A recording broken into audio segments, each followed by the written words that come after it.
Bom dia, tudo bem?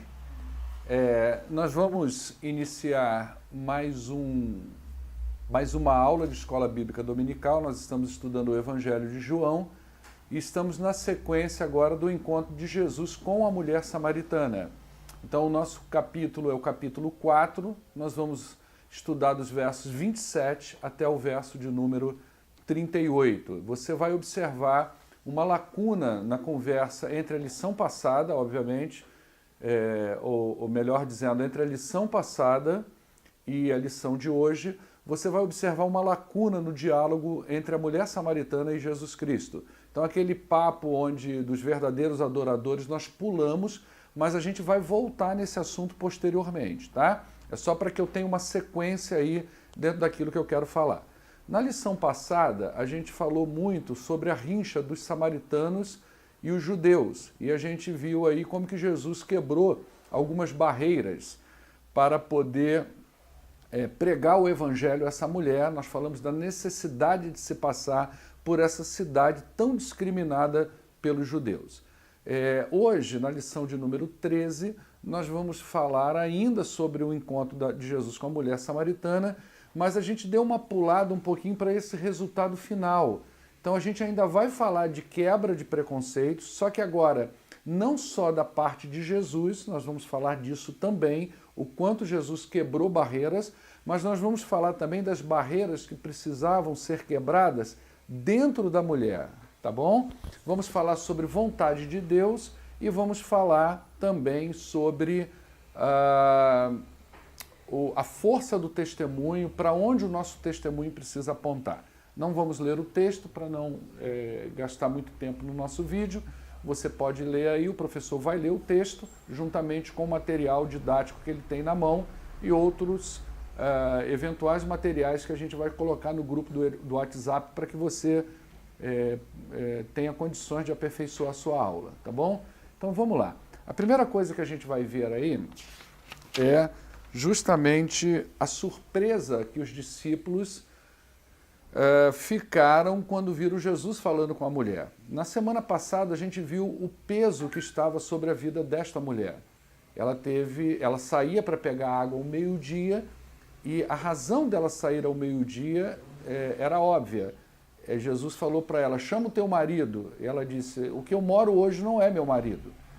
Então, se nós estamos dentro de uma sociedade difícil, uma sociedade que tem muitos preconceitos, muitas discriminações.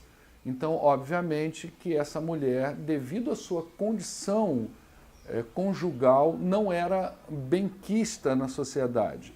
Então, ela ia meio-dia justamente para evitar constrangimentos com outras moças que, tanto no horário da manhã quanto no horário da tarde, iam buscar água ali naquele poço. Se você quiser saber mais, tem que ir lá na lição passada, tá bom?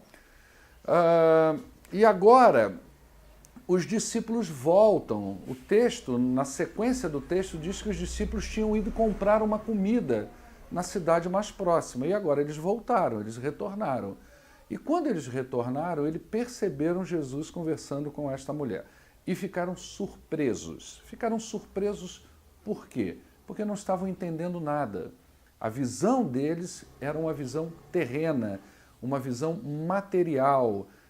Os olhos dos discípulos de Jesus ainda estavam muito presos na temporalidade.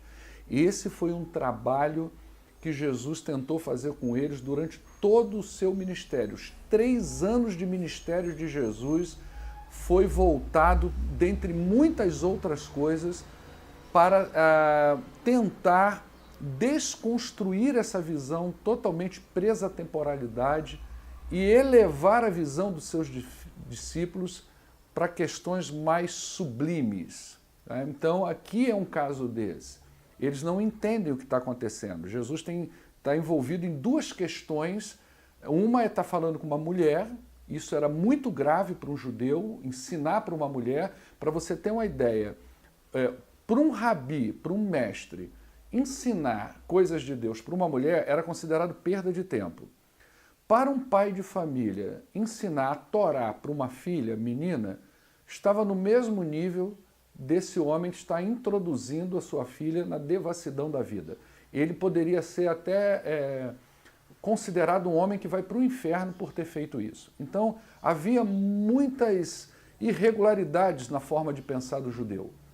Haviam muitas distorções de interpretação da palavra de Deus. Então, aqui, os discípulos de Jesus estavam diante disso. Então, Jesus estava conversando com uma mulher, já era um problema. E essa mulher era samaritana. Outro problema, que a gente viu na semana passada.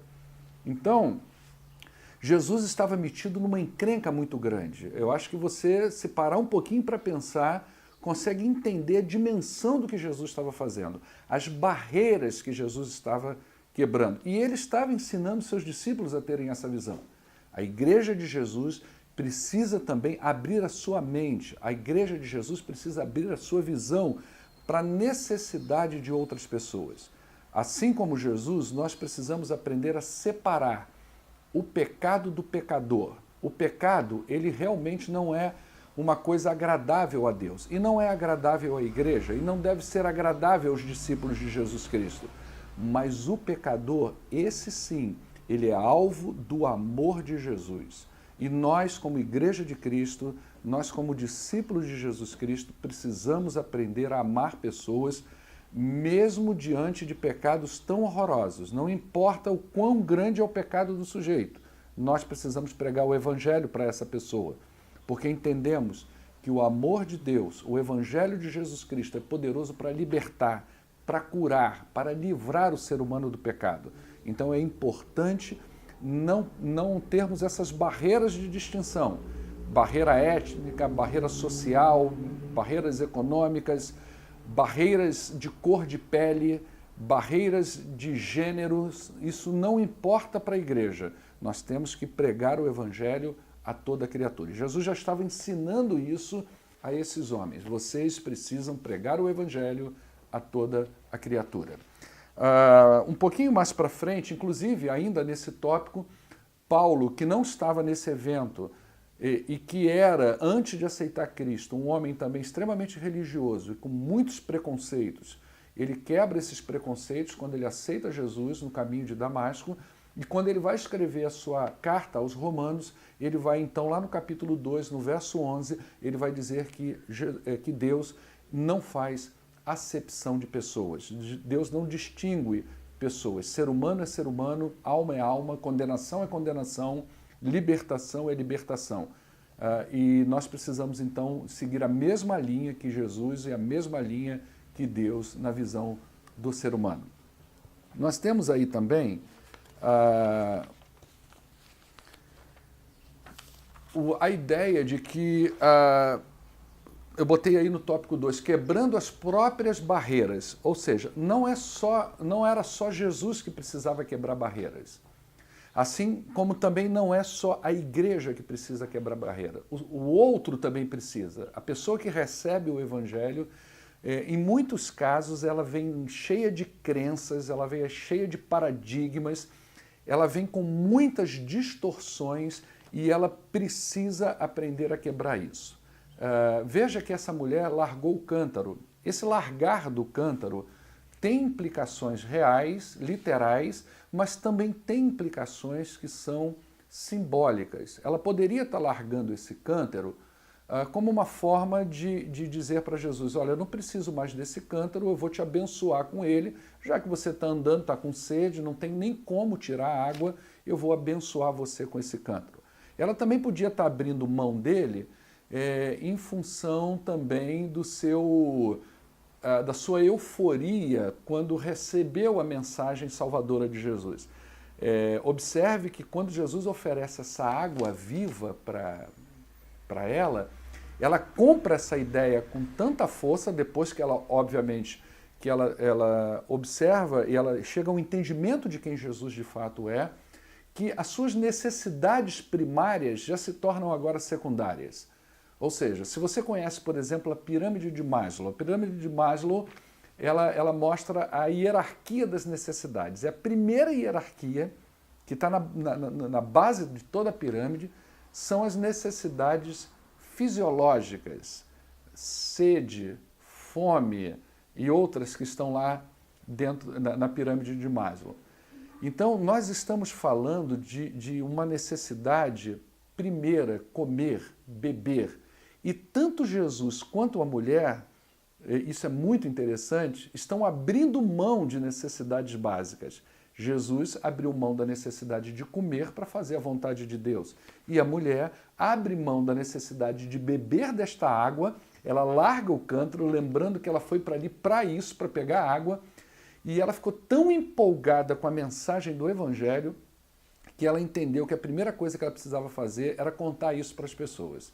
Então ela abriu mão de uma necessidade básica, primeira, para falar para outras pessoas sobre aquilo que ela viveu com Jesus Cristo. Esse é um fenômeno que acontece com todas as pessoas que têm um real encontro com Cristo. Em alguns casos, nós chamamos isso de primeiro amor. Infelizmente, esse primeiro amor, às vezes, vai se apagando e nós precisamos voltar a ele, ter essa empolgação dentro da gente de falar de Jesus para outras pessoas. Então ela abre mão desse cântaro, mas também, simbolicamente, nós podemos nos apropriar da ideia de que esta mulher está abrindo mão de crenças, de paradigmas e largando isso para trás, para poder agora seguir a Jesus. Ela não precisa mais disso, ela não precisa mais do constrangimento, ela não precisa mais do medo, ela não precisa mais dos preconceitos que a seguravam, e ela agora vai falar para a sociedade que a discriminava. Olha que antes ela evitava andar na sociedade, agora ela faz questão de ir na direção da sociedade para pregar o Evangelho do Senhor Jesus Cristo. Então ela também precisou quebrar algumas barreiras e alguns paradigmas para viver essa experiência espiritual tremenda na vida dela, que foi a experiência da conversão. Paulo, escrevendo aos Efésios, no capítulo 4, ele vai dizer, olha, quanto ao trato passado, a gente precisa abrir mão do velho homem, a gente precisa se despojar das coisas velhas e, então, seguir essa nova vida e esse novo objetivo. Deixa eu falar para você uma coisa muito séria, presta bem atenção no que eu vou dizer. Uma pessoa, quando ela aceita Cristo, uma pessoa, quando ela tem uma experiência espiritual positiva com Jesus, realmente houve uma conversão, partindo do pressuposto de que o Evangelho ele é poder de Deus para a transformação de uma pessoa, ele não é autoajuda, ele é transformação, o Evangelho precisa mexer em 3 áreas da vida de uma pessoa. Na maneira como ela interpreta a vida, então nós estamos mexendo numa cosmovisão, a maneira como o sujeito interpreta o mundo, os eventos à sua volta, como ele interpreta a si mesmo, como ele interpreta as pessoas, precisa ser mexido.